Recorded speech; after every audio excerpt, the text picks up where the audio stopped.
to our webinar. Sorry, I start again. Hi everyone, I'm Sanji and I'm glad to welcome all of you to our webinar, Simplifying Quick Commerce Challenges with Unicommerce. Today, we will be talking about how automation can help make quick commerce operations faster and more efficient for brands. To take this forward, I'd like to invite Rachit, the Director of Product at Unicommerce, who will be leading this session. Over to you, Rachit. Hello everyone. Good afternoon. I hope I am audible to everyone. Okay, so I think let us wait for a couple of more minutes before everybody joins in, and we'll start in another 2 minutes.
Fine, let us start. Uh, so, before we start, I'll quickly take a moment to tell what Unicommerce is, and then probably we'll move on to what quick commerce, what are we doing in quick commerce, and what are the major pain point areas of quick commerce, and how do we intend to solve it, and how is and a lot of other things like how the ecosystem is evolving and all. So before we start, Unicommerce is a SaaS platform which helps a brand right from converting more orders, and then we have suite of products right from the conversion of the product, which is ConvertWay, and then end-to-end order processing, which is including the warehousing and order management and order routing and everything, which is Uniware, and then the third leg is the logistics platform, which is Shipway. So we offer a brand end-to-end solutions in terms of order fulfillment.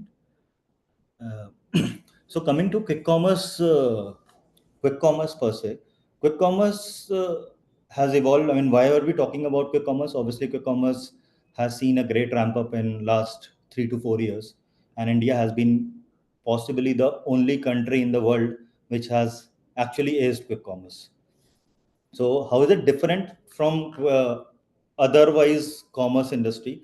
So otherwise, on one end of the spectrum is a B2C world where the clients, where a brand has to process retail orders, like the smaller orders, the frequency is very, very high.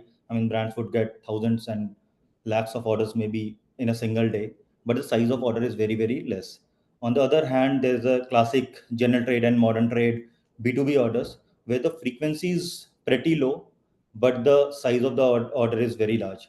Quick commerce sits classically in between these two end of the spectrum. So a lot of quick commerce orders would come twice a day to the brands. A lot of quick commerce orders may be coming once a day to the brand. So the frequency is much higher than as compared to the B2B world. However, the order size is not as large as that of B2B world. The reason is plain and simple. I mean, if the frequency is higher, the order size cannot be that high because they're procuring on a daily basis.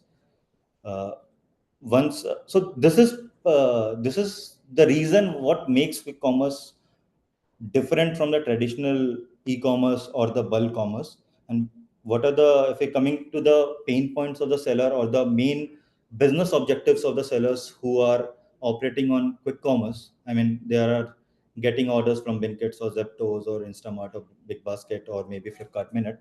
uh, their major pain points are threefold. They actually have to improve the fill rate, uh, they have to reduce the lead time, and C, they have to improve the fill accuracy. Just to re-emphasize, fill rate is a very important parameter even for B2C world. In a traditional general trade B2B world, fill rates are not as important as B2C.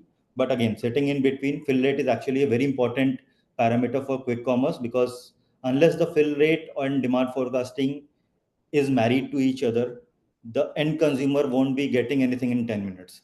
That's make fill rate very, very important parameter for a quick commerce operation.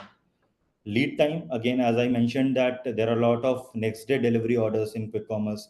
There are a lot of products which are sold on quick commerce which have a very, very low shelf life. So the lead time has to be very high. I mean, brand cannot end up procuring, unlike a B2B world, a brand cannot end up procuring the inventory after it has got the order. They have to plan the inventory in advance, thereby reducing the lead time.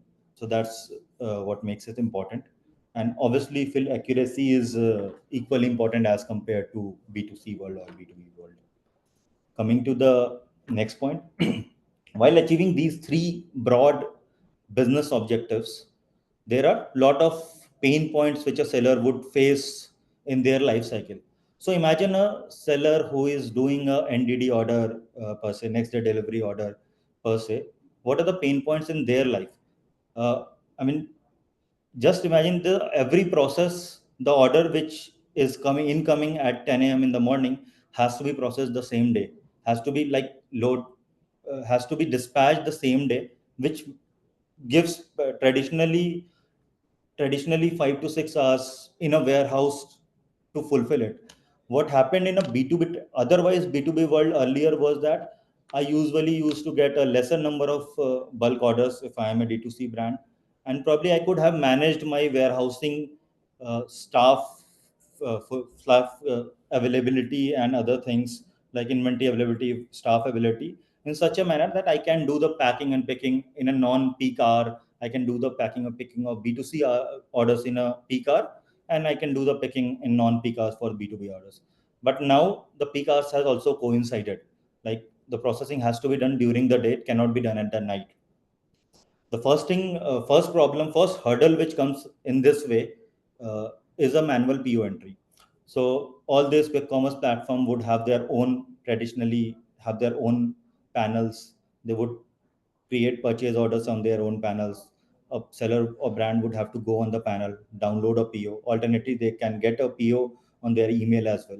They'll have to download the PO, and possibly they will have to route this PO to their own warehousing system and maybe their own ERP before the picking and processing starts. Because for a lot of brands, the sale order is a legally binding entity as well. So once the order is entered in a ERP, then only it can be given forward. I mean, it can be forward for the warehouse team to pick and pack. So that's if we waste even a couple of hours in doing this manual PO entry, it is a lot of time. And I mean, in an entire scheme of thing, it would be as big as 25 to 30% of the time which is spent over here. The second pain point is manual PO validation. So what happens in a quick commerce world or like in such world is that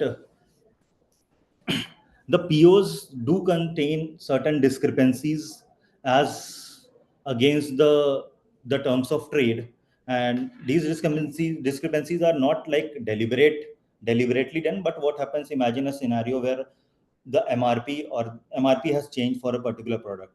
Now I have listed my product on say 100 rupee, and I now the months have changed and the quarter has passed, and now I have inventory which is 105 rupee MRP. Now, since the MRP has changed, I can't keep on fulfilling the same inventory at the same selling price which was earlier agreed upon.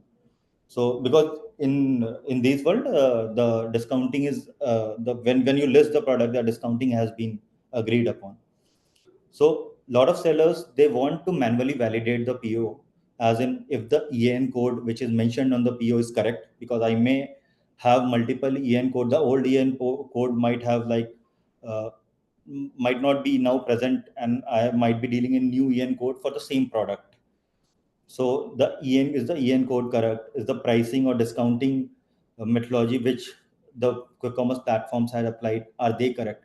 Alternatively, it can also happen that if I'm dealing in a BPC, I'm dealing in beauty and cosmetics world.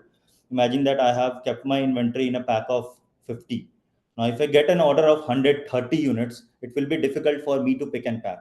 So I may want to get an order in the multiples of 50 in that case. So I might want to validate whether pack size is correct or not for a particular PO. So once these two, and this particular PO validation step is also done by a different team. It's not a same sitting in headquarters. The third step obviously is manual picking and packing. It involves a lot of heavy lifting activities on ground, which is the stock which needs to be fulfilled over here.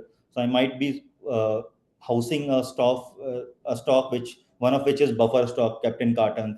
Other a part of my warehouse might be housing retail stock which is kept in pieces or loose inventory. So I will actually want to allocate a bulk stock for the B2B or for the quick commerce orders.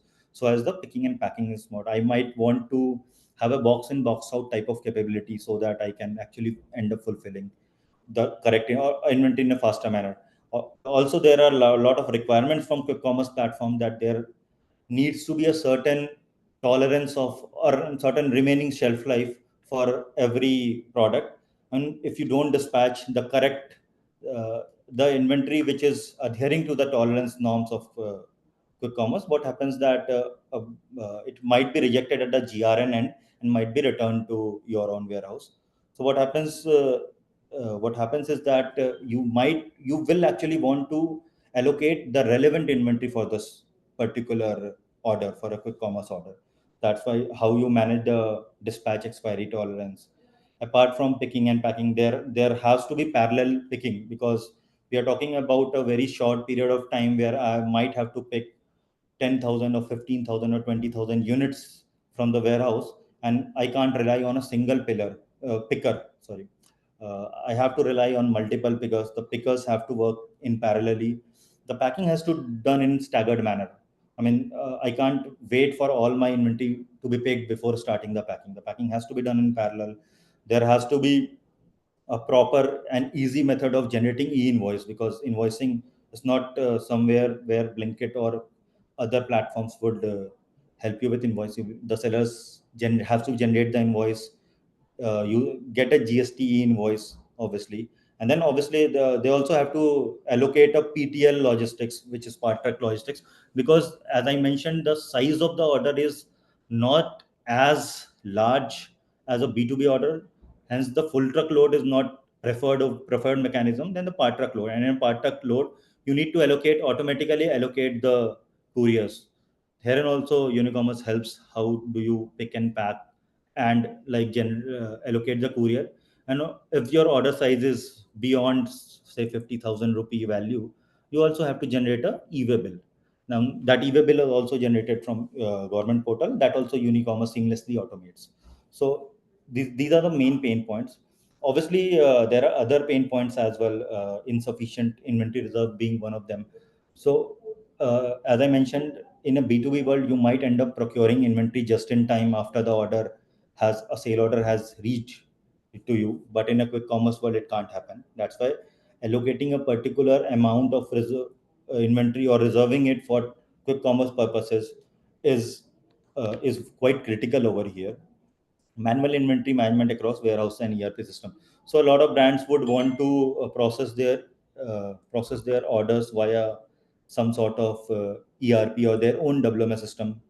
That is also where Unicommerce brings in the expertise by pulling in the orders from integrating the orders and pulling in the orders from quick commerce platform and seamlessly transferring it to the end consumer platform. So overall, the entire process we have automated the entire process so that the quick commerce sellers don't fall in the trap of like the efficiency loop and the applying a lot of unplanned manpower over here. Eventually what it impacts the, I mean, it improves the fill rate, because otherwise the fill rate would have been lower, and if the fill rate is lower, eventually there's a loss of order. And so this is where Unicommerce helps in automation of the entire order life cycle of a quick commerce ecosystem. I talked about a lot of solutions along with the pain point last in the last slide. Just reiterating a couple of them and like adding a few more solution points. The first is automated PO routing. So what Unicommerce does is get the order in real time from the quick commerce platform and route it to the relevant person who will actually be starting the processing. So routing it to the relevant warehouse and routing it to relevant ERP, as well as routing and showcasing it to a particular person who is at the end responsible for the next step. So that's the PO routing. This is more to do with integration. We have integration with all the major quick commerce platforms in India, operating in India.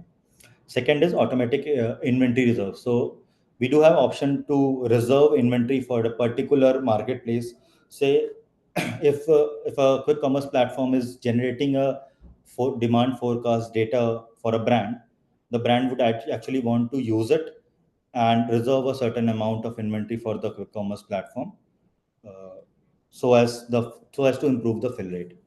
PO verification, we do have a smart PO verification step. What a PO verification? I mean, as I mentioned, we will be checking the pack size, if the MRP is correct, if the HSN code, EN code is correct, if the selling price is correct. So we do all sort of validations, and these validations are very different for different industries. A fashion industry operate in a different manner. A different industry like BPC would be operating in a different manner. Fresh product industry is operating in a very different manner. So we have custom logics which can be customized for all these different business use cases. So we validate the purchase order, therein doing away with the all the manual effort of the staff sitting in headquarter. I mean, there are a lot of there's a dedicated team in general to verify the PO. So we have automated entire order pick and pack. We have bulk warehousing, obviously, and and a fast lane pick and pack strategy for the quick commerce order. An interesting thing to note is advanced shipping note. So what happens is that if say you get an order and the order which is received by the seller is picked and packed on say 10th of the month. Now the appointment date which is given by a quick commerce platform is say 20th. Now when you generate the order, when you pick and pack the order and you take the appointment, by that time most of the brands have already taken the uh, they have taken a shipping provider, they have allocated a shipping provider which will pick and pack. So the courier provider picks and packs the. I mean, it will take the product from the doorstep of the warehouse. It will go to the destination. But since the appointment is 10 days apart, they will not be able to deliver it to the quick commerce platform. uh, they will keep on charging for the storage of the cost. The shipping provider will keep on charging for the storage, but at the same time they won't be able to deliver. And the quick commerce platform would first, in the first time, they would know about the amount of inventory which is actually inverted. Say the order was of 1000 units, and the amount of inventory which is inverted at GRN, I mean, I have dispatched only 800 units because of inventory availability. Now, if the QC platform, quick commerce platform knows about this 800 quantity 10 days later they would be, I mean, creating a new order for the remaining 200 pieces after 10 days.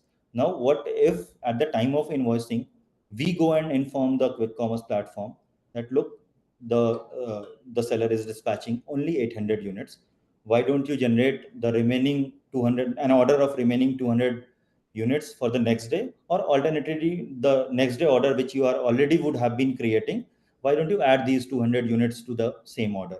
This way the fulfillment, actually the lead time reduces, and when the lead time reduces, the order is actually, I mean, fill rate improves, lead time reduces, there's a lesser chances of loss of sale, because in the absence of this particular industry, so it's, quick commerce is very category specific thing. Say if the demand is not fulfilled for a particular brand, the consumers are not very finicky about a brand, maybe because essentially we are talking about a segment which is doing 60% of unplanned buying, unlike a e-commerce buying which is possibly more planned, because people are ready to wait for 2 3 days.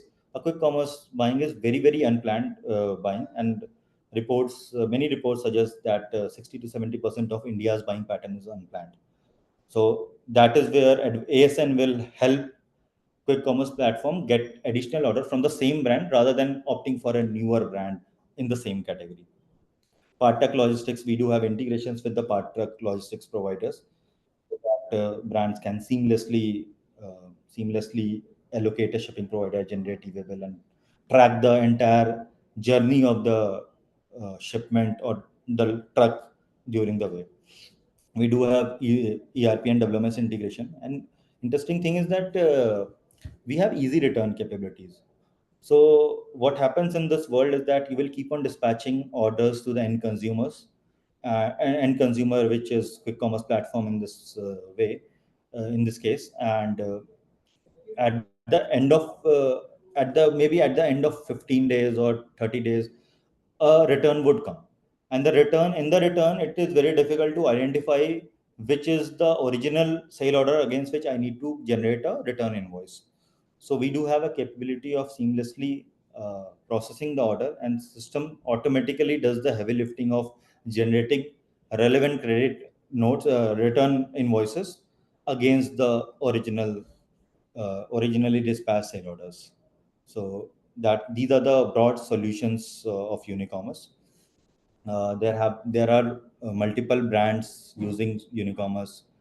Uh, I mean, some of the names are already available over here, and we have capabilities across different segments, as you can see. I mean, there are BBC brand, there are fashion brands, there are decor brands, and other.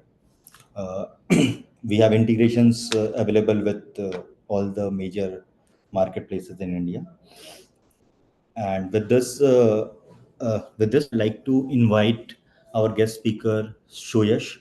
Suyash is the director of inventory at Blinkit, and he brings great insights into fulfillment side of quick commerce, and how does Blinkit plans the inventory, how sellers should plan their inventory, and how to improve the fill rates and the lead time. So welcome, Suyash. Thank you, Rachit.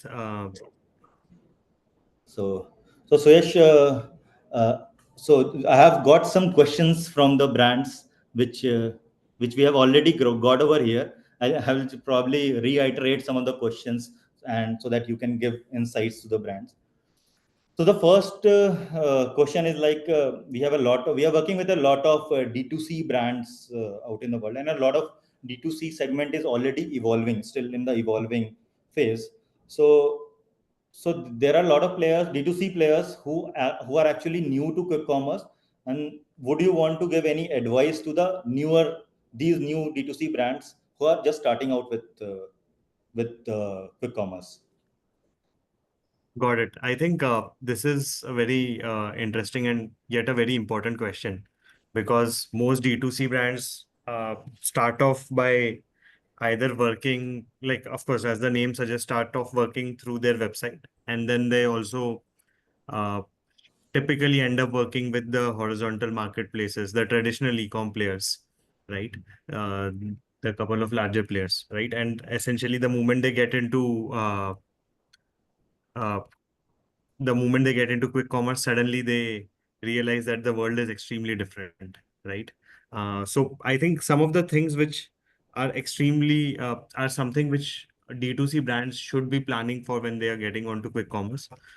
Essentially, is first thing is that it's all availability, availability, availability, right? The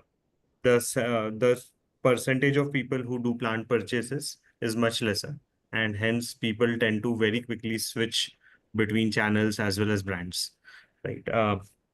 So your availability in that area is extremely important. Second thing is everything around availability, right? And I can sort of delve into it deeper. How do you react faster? How do you work with lower MOQs? How are you able to work across the country in terms of distributing your stocks is comes in. And then the other part is essentially around how do you uh, how do you also sort of gear yourself for uh, a very highly distributed network, right? So on a typical on one of the larger QCOM players, right? We will anyway have anywhere between 500 to 1,000 stores across the country. You're launching one item. Essentially, you need to have that amount of quantity despite having relatively low DRM. Um, and that is where typically you might be able to service on a larger e-com player by delivering them 4 cases, one for each region, and you are more or less covered with decent SLAs. But that's something which will not work. So essentially, where we see is that uh, where a lot of D2C brands falter is essentially in the very early days, they are not prepared for the kind of distribution we would want to go for. So they take about a couple of months just to get their product launch right. And that's something along with how do you solve availability in general are very big levers for D2C brands. Fair. So before we move to the next question, I would like to address our audience that if you have any question from your side, you can ask in the Q&A section. We'll try to answer all of them, and if the time doesn't permit, we will probably email you the answers. So moving on to the next question. I mean, this is slightly, Suyash, this is coming from slightly larger brands or who have been operating on the quick commerce Mhm. platforms for quite some time. So they want to actually know what are the major operational KPIs which Mhm. matter most from the Blinkit's point of view and would help the brand scale on Blinkit. Fair enough. So essentially for us, the in the entire scheme of things, as I said earlier, right, the biggest important end goal for getting revenue and input metric for getting revenue is availability. It's all availability, availability, and availability, right? To the point that if we were to suggest brands, we would say ki the maximum effort, both in terms of investment and hiring, should go towards this area in terms of most of the KPIs which I would be talking about will roll up into this, right? Uh, so in the entire so the first thing what you need to be looking at is ki what's your reactivity? What are your SLAs to service various parts of the country, right? Are you in a place where you are taking 10, 15, 21 days to service an order? That essentially means that your reactivity is extremely poor.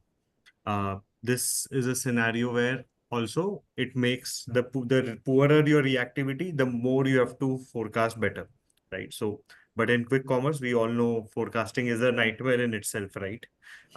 Due to multiple reasons. Your competitors screwing up, your demands will go up. Something goes viral on Instagram, our demands will go up. I don't know. There are so many factors which even we can't work on. So reactivity first in terms of your SLAs. What are your SLAs? Feed it into the system, right? Second would be reactivity in terms of what are your MOQs. So a good way would be that you are at least able to get 2 POs from every location every week, right? Anything lesser will mean that again your PO cycles are extremely high, which will mean a scenario where any change in demand of will be very difficult to accommodate. And especially for whatever reason, if your head SKU is selling more, less than expected, or your tail is selling more than expected, your tail is likely to go out of stock if your MOQs are very high. So that's the second. Reactivity has SLAs, TAT, as well as MOQs. Then what you should be looking at is key, what is your adherence to these things, right? Essentially, if you're saying that you will deliver in 7 days, are you getting your POs extended, right? To 10 days, 11 days. That essentially means your fill rates, your on-time delivery is late, and that will essentially be counterproductive. And finally, your fill rates, right? But fill rate uh, is, if I have to choose between reactivity and fill rates, I would always say ki amazing reactivity with fairly expected fill rates, right? Is something which we can, or for that matter, any of the players in the system will be able to accommodate for. And yeah, that's what you should be looking at. Fill rates, your SLAs in terms of lead times, your PO frequencies, and your on-time delivery, which is before your PO's expiry date. So this brings me to a audience question. So Adarsh has asked a question over here that what does Blinkit help the brands with inventory planning? Because as you mentioned that fill rate has been very important. I think the question is very related to that. Does Blinkit help in any way with the inventory planning or forecasting anything? Yeah, so we work with our sellers to, and our sellers typically will be sending you uh, our projections, right? So projections would be at a weekly as well as a monthly level. So we do get those projections sent across to you for the next 4 months, next 4 weeks on a regular basis. And that's something which you can leverage to plan your supplies better. Got it. Uh, Hope that answers the audience question. Uh, Another question, which are what are the tools or enablers from Blinkit for D2C brands? You can highlight on some of the tools. So so while we want to do a lot, and we love to keep building things. We have few things which are already ready, right? So the first one is Partners Biz. We unofficially also call it Vendors Portal.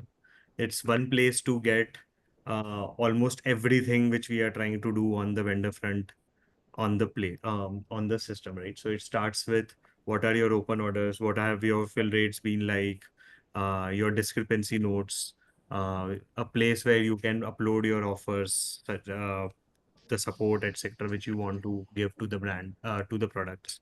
So it's fairly comprehensive. It will also give you a sense of how you are performing uh, on your fill rates, on your how do they relatively compare to your close competition, and what is the kind of unavailability and loss of GMV you are facing because of uh, uh, poorer fill rates. It will give you a sense of what is the current stock on hand at your warehouses, at the dark stores, etc., along with your open orders. So that's Partners Biz. Then the second thing which we have, right, is the Insights dashboard. I'm not the best person to explain it to you, but this is a service which we provide to brands where we give them a sense of their market share, their user retentions, the entire funnel, right? How are they comparing uh, within the category? How are they moving across? So it's a fairly interesting thing. I would not dwell much into it. Not my place to be honest.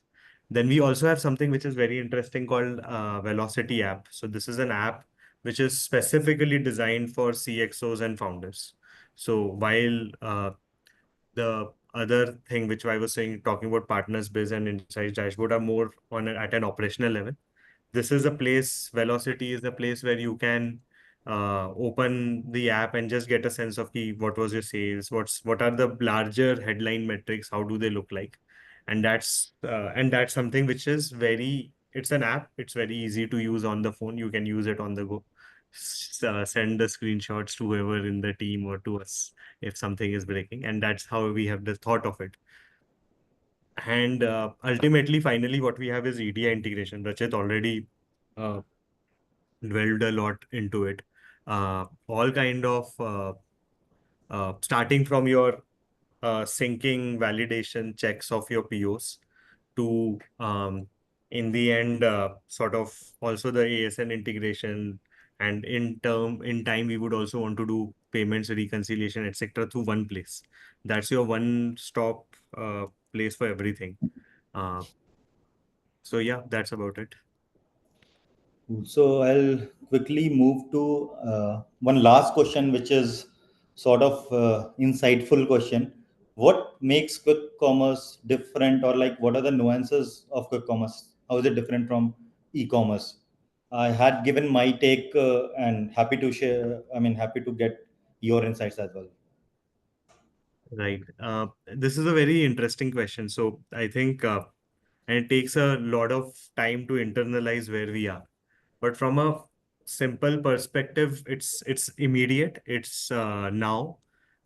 That essentially means that we need to have very strong distribution, which essentially means that our demand predictions are more difficult. It's easier to predict demands over a larger region than the smaller stores, and of course uh, a smaller set of stores, right? So it's much easier to say India mein aaj 10 unit बिकेंगे than saying ki this dark store will sell one and this will sell zero, right?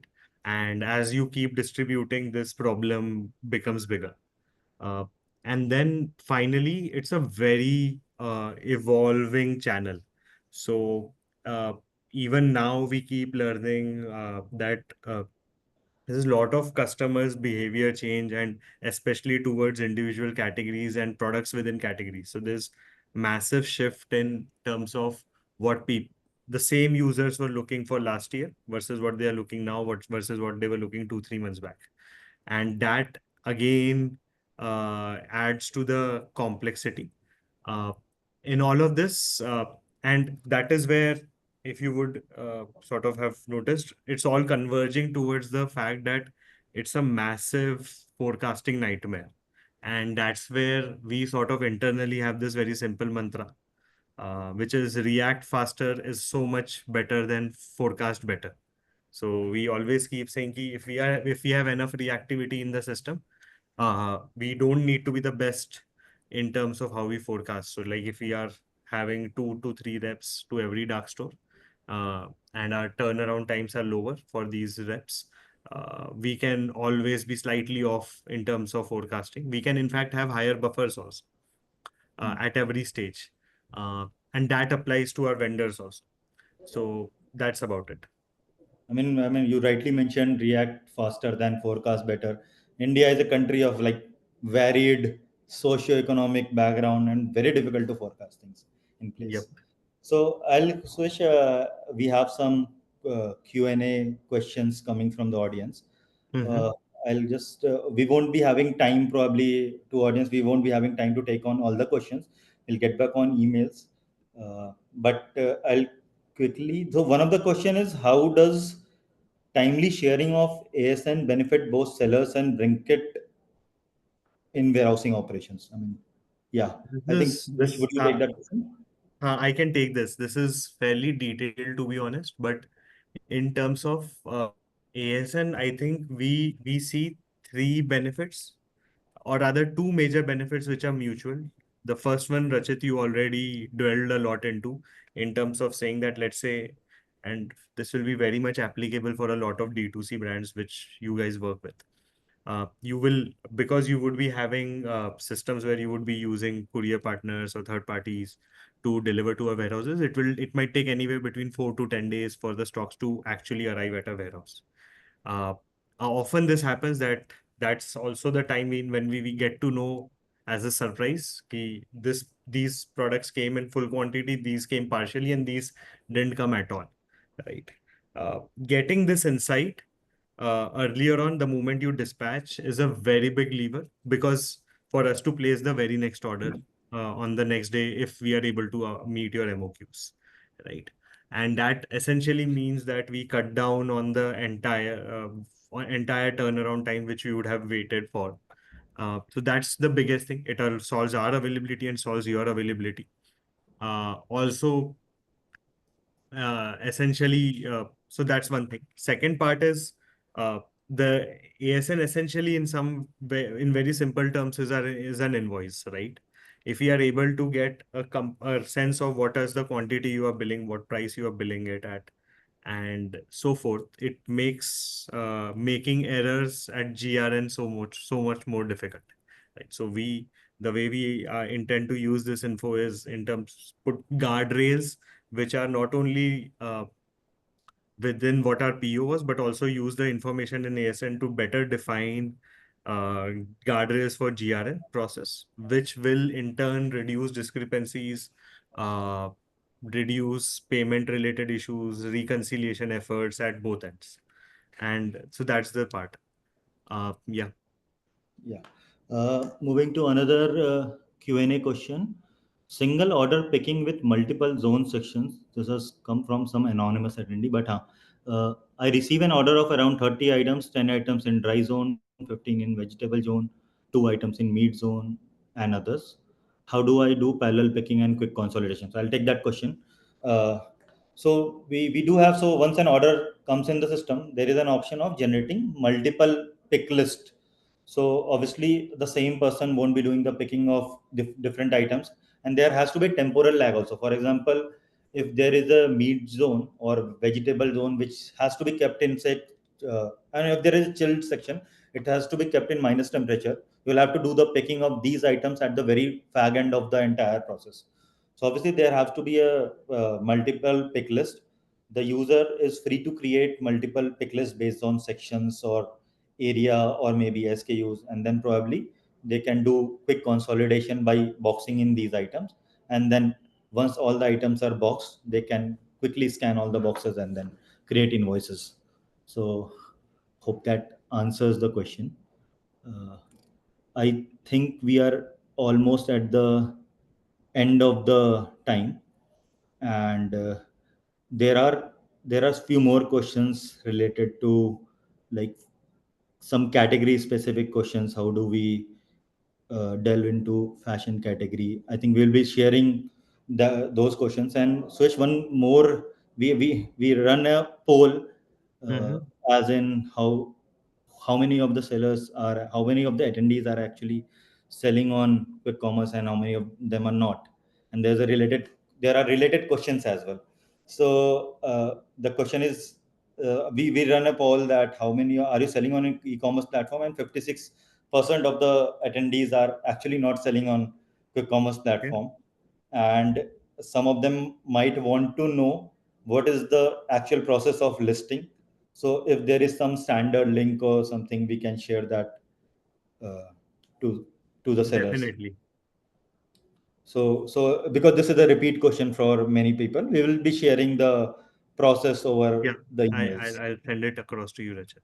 Yeah.